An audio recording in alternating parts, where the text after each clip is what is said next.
আসসালামু আলাইকুম। আপনারা খবর জানেননি আর রাখছেননি খবরটা। আজ যা সরাসরি দেখলাম কুমিল্লা বুড়িচুং ব্রাহ্মণপাড়া ৫ নির্বাচনী এলাকা হাজী জসিমউদ্দিন জসিম ভাই এই যে নিজের স্বচক্ষে মাদকের বিরুদ্ধে নিজের রাতে ১২টা একটা সময় এসে মাদকের বিরুদ্ধে ইয়া করে আপনার কোথায় মাদক বেচা কিনে হয় বা কোথায় খাওয়া হয় ওখানে রেড অ্যালার্ট দেয়, বুঝছেন নি? নিজের স্বচক্ষে নিজে যাইছিরা। আজকে দেখলাম ব্রাহ্মণপাড়া টু কুমিল্লা বাড়া নৈরাজ্যের প্রতিবাদে উনি সরাসরি যাত্রীদের কাছে জানতে চায় এবং ড্রাইভারদেরকে প্রতিবাদ করে আজকে দেখলাম যে ৯০ টাকার ভাড়া নিচে সরাসরি যাত্রীর মুখ থেকে শুনলাম। এখন নুরুল ইসলাম ভাই আপনি বলেন যে বুড়িচুং কুমিল্লা টু ব্রাহ্মণপাড়া ভাড়াটা যে বেশি নেয় বা জসিমউদ্দিন জসিম ভাই সম্পর্কে আপনার মতামতটা একটু ব্যক্ত করেন। জি আলহামদুলিল্লাহ ভাই, আলহামদুলিল্লাহ আমরা যে একটা নেতা পাইছি, এরকম নেতা যদি প্রত্যেক উপজেলায় থাকে তাহলে দেশ অতি নিকটে নিয়ন্ত্রণে আসা যাব। মাদক সেবন যেটি এটি দুর্নীতি মুক্ত হইব, রোডঘাটে যেটি চাঁদাবাজি আছে এটি সব দিয়ে মুক্ত হইব ইনশাল্লাহ। আমরা এরকম আশাবাদী। আমরা এরকম একটা এমপি পাইছি, আমরা এমপির ইয়াতে আমরা শুকরিয়া আলহামদুলিল্লাহ। আমরা এমন একটা নেতা পাইছি প্রতিটা সংসদ সদস্য জানি এরকম ভাবে মাদকের বিরুদ্ধে এবং দুর্নীতির বিরুদ্ধে জানি প্রতিরোধ গড়ে তোলে। আলিম ভাই আপনি কেমন আপনার মতামত ব্যক্ত করেন যে আমরা যে কুমিল্লা বুড়িচুং ব্রাহ্মণপাড়া যে এমন একটা নেতা পাইছি হাজী জসিমউদ্দিন জসিম ভাই মাদকের বিরুদ্ধে এবং দুর্নীতির বিরুদ্ধে আপনারা দেখতে পাচ্ছেন বাড়া নৈরাজ্যের বিরুদ্ধে ব্রাহ্মণপাড়া টু কুমিল্লা ভাড়া বেশি নেওয়ার কারণে উনি নিজে সরাসরি আজকে দেখলাম যে যাত্রী এবং ড্রাইভারদের মোকাবেলা করলেন। আপনার মতামত ব্যক্ত করেন।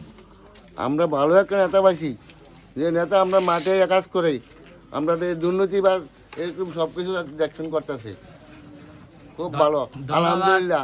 আমরা ভালো নেতা পাইছি ইনশাল্লাহ। ইনশাল্লাহ হাজী জসিমউদ্দিন ভাই, হাজী জসিমউদ্দিন জসিম ভাই কুমিল্লা বুড়িচুং ব্রাহ্মণপাড়ার জনবান্ধব জননন্দিত জননেতা হাজী জসিমউদ্দিন জসিম ভাইয়ের তুলনা হয় না। এমন একজন নেতাই আমরা চেয়েছিলাম বুড়িচুং ব্রাহ্মণপাড়ার মানুষ। আমরা দেখতে পাচ্ছেন আক্তার সরকারের মতামতটা নেব। আক্তার সরকার আপনি তো আজকে কুমিল্লা থেকে আসলেন, আপনি আজকে কত টাকা ভাড়া দিয়ে গেলেন কুমিল্লা? যাইতে 100 টাকা দিয়ে গেছি, আইতে সময় মনে করেন 90 টাকা নিছে। আচ্ছা জসিম ভাই মনে করেন আপনার সরাসরি সামনে পড়ে জিজ্ঞাসাবাদ করতে আছে গাড়ির ড্রাইভার রে, জানি কি বানছে তোমরা। আপনারা মনে করেন কথা হচ্ছে এখানে কি কোনো জিবি আছে না কোনো চাঁদাবাজি আছে না কোনো ইয়ে আছে আপনারা বলেন। তো এই হিসাবে গিয়ে দেখা গেছে মনে করেন ভাড়া আর বাড়াবে না, 80 টাকার উপরে কেউ ভাড়া দিবেন না। জসিম ভাই আমাদের যে এমপি আমাদের বুড়িচুং ব্রাহ্মণপাড়ার ভিতরে মনে করেন 1 টাকাও বাড়াইতে দিবে না। আমরা চাইছি যেরকম এমপি পাইও গেছি আল্লাহর রহমতে এরকম ব্রাহ্মণপাড়া কোনো জিবি নাই, আর জিবি না থাকার কারণে কোনো ভাড়া বাড়াবেন না, বুঝছেন ড্রাইভার সাহেবরা যারা সিএনজি ড্রাইভার আছেন কোনো ভাড়া বাড়াবেন না। ঈদ উপলক্ষে 10 টাকা নিবেন, এটি ঈদ বোনাস, কিন্তু অতিরিক্ত ভাড়া নিবেন না যাত্রীদের কাছ থেকে। আর যাত্রীদের কাছ থেকে অতিরিক্ত ভাড়া নিলে কিন্তু আমাদের কুমিল্লার জননন্দিত জননেতা জনবান্ধব নেতা হাজী জসিমউদ্দিন জসিম ভাই কিন্তু আপনাদেরকে কিন্তু ছাড় দিবে না, বুঝছেন। যারা ভিডিওটা দেখবেন সকল ড্রাইভারদেরকে সরাসরি ড্রাইভারদেরকে এটা দেখার সুযোগ করে দিবেন।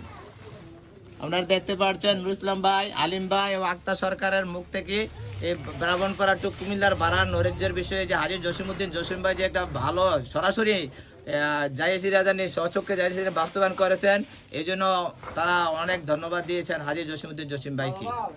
ধন্যবাদ সকলকে। আসসালামু আলাইকুম।